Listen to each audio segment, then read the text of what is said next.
Hello class, and welcome to week 13 of the semester. This is your instructor, Jerome Cuson, and of course we just have about 2 weeks left.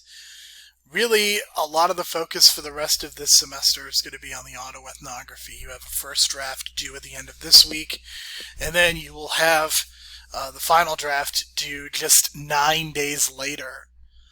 So really, this is the end game for this class. This is a crucial week as you are going to turn in the first draft of this autoethnography this Sunday by 10 p.m. I will be working this weekend to get your papers back to you as quickly as possible, hopefully by Tuesday. You will be completing a discussion board this week in response to the first student example, and then you will also complete a journal entry in response to the final textbook reading about the semester about the idea of failure. Usually this would be the week where your discussion board is focused on a peer review. You will have a chance to do a peer review next week. For this week's discussion, I want you to close read the first student example.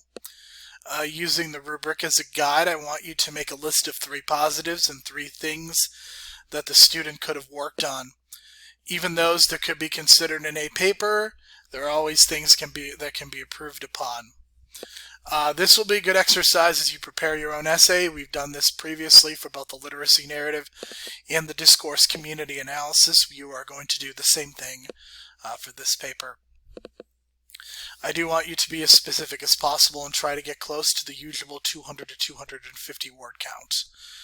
Please post initially on the discussion board by Tuesday, April the 13th, and then the 2 responses of 100 to 150 words posted by the usual date of Sunday, April the 18th at 10 p.m. The reading that you are doing for this week can be found in Bad Ideas About Writing. The idea is that you're going to be just thinking Failure is Not an Option is the name, and the author of this piece is Alison Carr. As stated, Carr starts out with the general thinking of failure being seen as weakness, and that this only happens to unlucky and bad people. The author believes that failure should be welcomed and embraced, that it is an opportunity to learn from mistakes. Okay, she goes into the history of writing and how certain cultural attitudes have developed, and she believes that failure is an integral part of learning and success. So this is a very short reading, but I think it's a very valuable and important one.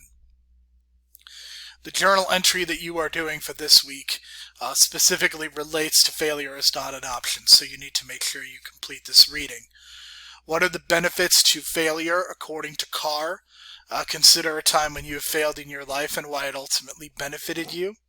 At the end of the semester, I want you to consider how making errors or mistakes may have ultimately benefited you in the long term. This is a question that I feel much more comfortable asking at the end of the semester as opposed to the beginning when you're very nervous and you're trying to think about just how you're going to survive this class. But now that you've gotten to this point, I hope that you can maybe think back on some of your failures and be able to see the benefits of them. Please post your journal entry, the journal entry for week 13, by Thursday, April the 15th at 10 p.m.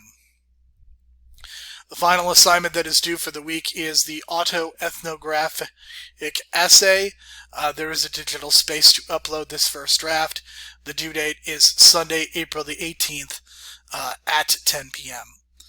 So this is a 3 assignment week, but one of them is about a student example, one of them is thinking about failure, and this first draft. So I think these are all productive uses of your time. Okay, so I want to also draw your attention to the other video for the week, and that can be found on eCourseware. So the other video that you are completing this week is how to write a successful autoethnography. Now, as you are watching this video, there's going to be some information that is not relevant to you as far as due dates go.